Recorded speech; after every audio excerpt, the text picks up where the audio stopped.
राम राम मंडळी. आम्ही आता जाहिरात दुसऱ्या देशात आम्ही आता नाशिकहून निघेलो होतो. आता आम्ही मुंबईला पोहोचलो, पण आमची फ्लाईट राहत नाही होती. आम्ही आता फ्लाईटમાં बसेल शेत आणि हा आमना सगळ्याचा पहिलाच अनुभव होता. त्यामुळे आमना मनात थोडीशी भीती पण होती आणि आनंद पण होता. आणि आता ही रातनी वेळ शे. आम्ही रातनी वेळમાં फ्लाईटમાં बसून कशी ती फ्लाईट पकडी. फ्लाईटना टाईम होता रातना 1 वाजता आणि ही फ्लाईट होती मुंबईहून डायरेक्ट स्वित्झर्लंड. तर हा कंप्लीट 9 तासचा प्रवास होता. पण आम्ही कशी ही फ्लाईट पकडी आणि ही स्विस कंपनीची फ्लाईट होती. तर मी तुम्हाला दादाकडेच आम्हाला फ्लाईटમાં बसल्यावर आम्हाला काय हाल जात आणि आम्हाला किती आनंद वाटणार. तर तुम्ही पाहू शकता ही रातनी वेळ शे. हा आपला मुंबईना परिसर शे. आता ही फ्लाईट चालू राहीने जवळ फ्लाईट वर जाई तर आम्हाला जीवात जीव नाही राहत. अशी वाटी की आता उतरी जावं. पण मग सगळ्या लोक बसले होतात, येणार तर काहीच होत नाही म्हणून आम्ही बसून की आम्हाला बी काहीच होणार नाही म्हणून मग आम्ही एकदम विमानना शिटले पॅक पकडी बसलो. पण विमानमधल्या बाईसनं सांगत होतं की तुम्ही कंबरले पट्टा बांधी घ्या. मग तो त्यासं सांगा आधीच आम्ही बांधी गेलो होता. पण मग तरी पण तुम्ही आता पाहू शकतास की फ्लाईट चालू झाल्यावर आम्हाला कशा हाल जात आणि विमानानं जवळ उड्डाण घेतं तर आम्हाला तर्क होय का आम्हाला जीव घाबरे. तर हा एक फक्त तुमले मी अनुभव शेअर करणार शे. यानंतर आम्ही जो जटे जाहीर ना त्यातला नवीन ब्लॉग मी तुमले दाखवणारच शे. पण हा एक ब्लॉग तुम्ही पाही घ्या आणि चॅनलला सबस्क्राईब करी ठेवा. तर आता तुम्ही पहा फ्लाईट जवळ उड्डाण घे तवळ कशी गरकन आवाज करे. इथं पण टर्न मारतो काय तू.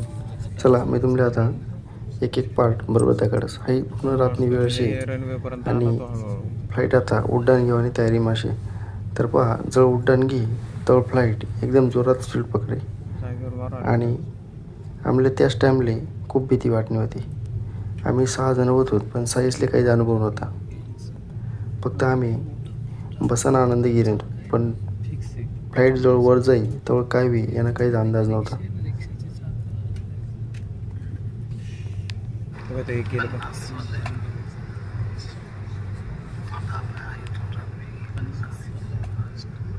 तुम्ही पाहू शकताच आजूबाजूला विमानं उभा आहेत आणि आता फ्लाईट उड्डाण घेऊन तयारी माशे. एक करता एक येतो. आम्हाला एक जण म्हणतो ना एक उतरस आणि एक यस. स्टॉप झालं. बघा आता फ्लाईटने स्पीड पकडायची.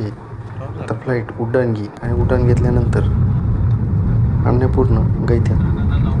तर तुम्ही आता पाहू शकतास फ्लाईट कशी उड्डाण घे आणि उड्डाण घेतल्यावर आपली मुंबई कशी देखास.